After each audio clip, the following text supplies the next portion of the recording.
Hello guys, welcome back to my channel সঙ্গীস blogger. একটা নতুন ভিডিওর সাথে সবাইকে ওয়েলকাম জানিয়ে শুরু করছি আরও একটা নতুন ভিডিও। সকাল বেরিয়ে পড়েছি, কোথায় যাচ্ছি আর সেটা তোমরা অবশ্যই ব্লগে দেখতে পারবে। ব্লগ তো সবাই দেখতে পাবে কোথায় যাচ্ছি না যাচ্ছি। বেরিয়ে পড়েছি রাস্তায়, সকালে উঠেই তোমাদের সাথে ব্লগিংটা স্টার্ট করতে পারিনি, আমি এই রাস্তায় বেরিয়ে আর কি শুরু করলাম ব্লগিংটা। তো আমরা যাচ্ছি, তো কোথায় যাচ্ছি সবটাই দেখতে পারবে, ব্লগটা তার জন্য দেখতে হবে। ওই যে সোনা যাচ্ছে ও পাপার কোলে, আর এদিকে মা যাচ্ছে, আর এই যে আমি একটা ব্যাগ নিয়ে নিয়েছি, এতে সব কিছু নিয়ে নিয়েছি, মেয়ের যাবতীয় দরকারি জিনিস।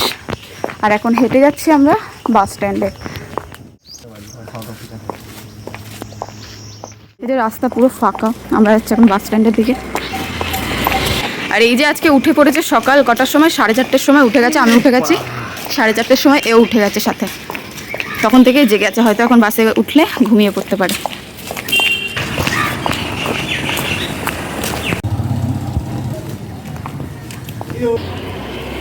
তো বন্ধুরা, আমরা চলে এসেছি বাস স্টপ, আর এখানে আমাদের বাস যেটাই যাব আমরা সেটা এখনো এসে পৌঁছায়নি।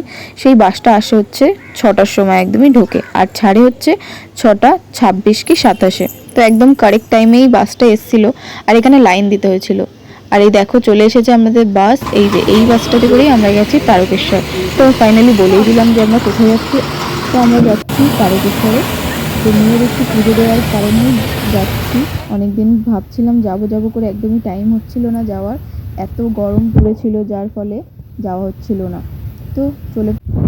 তো তাই যাচ্ছিলাম আজকে পুজো দিতে। আর আজকে হচ্ছে সোমবার, যেটা হচ্ছে বাবার বার, তাই ভাবলাম চলো বাবার বাড়ি যাওয়া হোক পুজো দিতে। আর দেখো আমরা হাওড়া স্টেশনে চলেও এসেছি, আর এইখানে আমরা দাঁড়িয়ে আছি ট্রেনের জন্য। ট্রেন এখনও আসেনি আমাদের, তো আমাদের ফাইনালি ট্রেনও চলে এসেছে। এই যে আমরা ট্রেনে উঠেও পড়েছিলাম বন্ধুরা।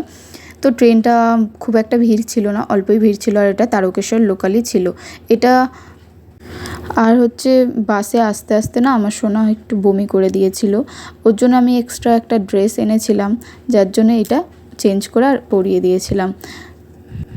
তো ফাইনালি বন্ধুরা আমরা চলে এসেছি তারকেশ্বরে। দেখতেই পাচ্ছ আমরা স্টেশনে নেমেই পড়েছি, আর এত পরিমাণে ভিড় হয়েছিল, দিনটা যেহেতু সোমবার ছিল হয়তো সেই কারণে আরও বেশি ভিড় ছিল। আর যেহেতু সামনেই শ্রাবণ মাস আসছে, সেই কারণে তো বাবার ধামে আরোই ভিড় থাকবে, তাই না বন্ধুরা? তো আমরা দেখো নেমে গেছি, এবারে যাব ওই পারে, মানে রেল লাইনটা ক্রস করে ওপারে যাব, কারণ মন্দিরটা তো ওদিকেই। তো আমি তো কখনো যাইনি, ফার্স্ট টাইমে গেছিলাম আর কি। তো আমার তো এত ভালো লাগছিল কি বলবো। আর এখানে সবাই বাগ নিয়ে দাঁড়িয়েছিল, আর আমরা এই যে দেখো রাস্তাটা পার করে, তো এখানে আমরা রাস্তায় হাঁটছি, কারণ এখান থেকে টোটোও ধরা যায়, বাট আমরা ভাবলাম যে চলো না, এখান থেকে হেঁটেই যাওয়া যাক। হেঁটে তো বেশি দূর নয়, ওই 5 মিনিট মতো লেগেছে আমাদের এখান থেকে যেতে। আর ফালতু ফালতু টোটোতে উঠেই বা কী করবো, যাচ্ছি এখানে হেঁটেই যাই, খুব ভালো লাগছিল তাই। আর আমরা হচ্ছে ব্রাহ্মণ স্টেশন থেকে আমাদের সাথে ব্রাহ্মণের কন্ট্যাক্ট হয়ে গেছিলো, তো উনি প্রথমে চলে গেছিলো, তো আমরা তার পেছন পেছনে আজকে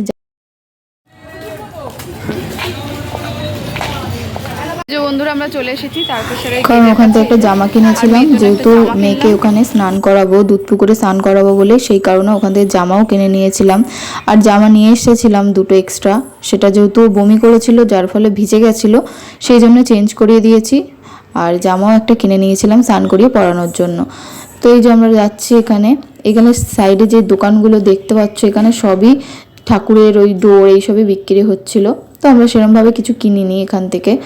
আর তো এবারে চলে যাচ্ছি সোজা একেবারে বাবার কাছে পুজো দিতে, আর কিছু টাইম ওয়েস্ট না করে।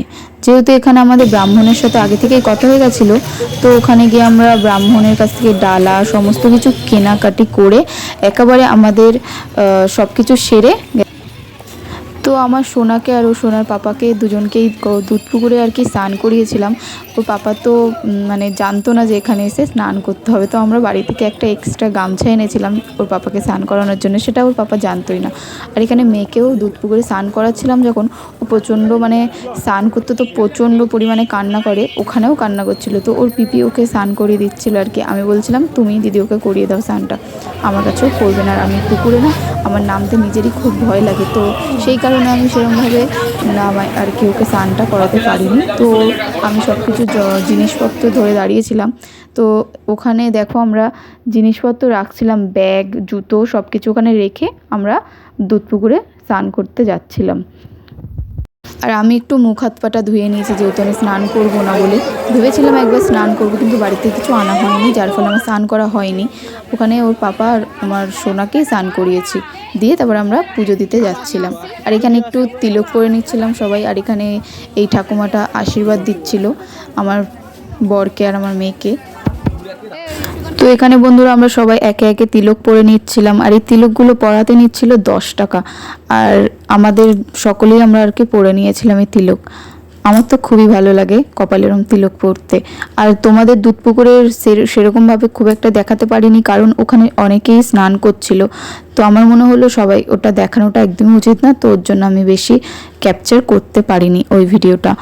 আর তোমাদেরকে যাই বলি, এই টাইমটায় কেউ যেও না, কারণ এই টাইমটা প্রচণ্ড পরিমাণে ভিড় হয়। আমরা তো একদমই বাবাকে দেখতেই পারিনি, সত্যি কথা বলতে গেলে আমি তো একদমই দেখতে পারিনি বলে আমার মনটা খারাপ হয়ে গেছিলো। তো আমরা সবাই মিলে আর কি নন্দী বাবার মাথাতেই জল ঢেলেছিলাম আর কি।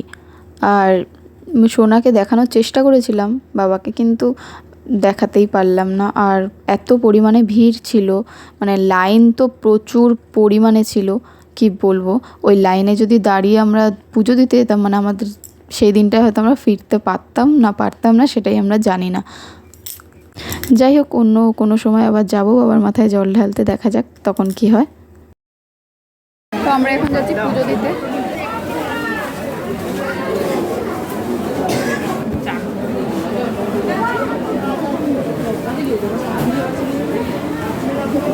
দেখো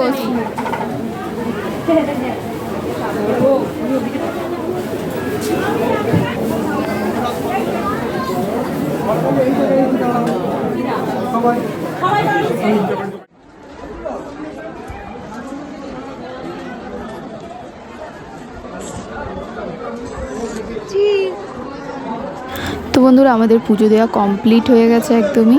আর আমরা ওখান থেকেই, মানে পাশে একটা হোটেল ছিল, একদমই নিরামিষ হোটেল, গোস্বামী হোটেল বলেছিল এই হোটেলটার নাম। তো ওখান থেকে আমরা একেবারে লাঞ্চ করে টোরে কমপ্লিট হয়ে গেছিলো খাওয়া দাওয়া। আমাদের 10:30টার মধ্যে আর কি পুজো দেওয়া কমপ্লিট হয়ে গেছিলো। তারপর আমরা খাওয়া দাওয়া করে একেবারে এই যে দেখো গেট থেকে বেরিয়ে যাচ্ছি বাড়ি যাওয়ার উদ্দেশ্যে। আবার স্টেশনের দিকে যাচ্ছিলাম। স্টেশন আমরা হেঁটেই গেছি, যেহেতু গাড়িতে করে আসিনি, আর ভাবলাম যাবো আমরা হেঁটে স্টেশনে। আর আমাদের গাড়ি ছিল 12টার সময়, যার জন্য আমরা রিল্যাক্সে হেঁটে হেঁটে এখান থেকে যাচ্ছিলাম। যাই হোক বন্ধুরা, আজকের এই ভিডিওটা তোমাদের কেমন লাগলো অবশ্যই কিন্তু তোমরা কমেন্টে জানাতে কেউ ভুলো না। এরকমই যদি ভিডিও আরও দেখতে চাও তোমরা আমার চ্যানেলটাকে অবশ্যই কিন্তু সাবস্ক্রাইব করে পাশের বেল বাটনটা অল করে দিও, যাতে আমার নোটিফিকেশানটা তোমাদের কাছে পৌঁছে যায়। এই যে আমরা দেখো স্টেশনে বসে আছি, অপেক্ষা করছি ট্রেনের কখন আসবে। তো 12টায় ট্রেন ছিল, ওই ট্রেন ধরেই আমরা হাওড়ায় আসি। হাওড়া থেকে আমরা ট্যাক্সি ধরে বাড়ি আসি। তো আজকের এই ভিডিওটা কেমন লাগলো অবশ্যই বলো। আমার একদমই ভুলে গেছিলাম যে এন্ড করব বাড়িতে এসে, সেটা আর হয়নি। তো ভিডিওটা কেমন লাগলো অবশ্যই বলো। তো আজকের মতো সবাইকে টাটা, ভালো থেকো, সুস্থ থেকো, এরকমভাবেই পাশে থেকো। Love you all, tata.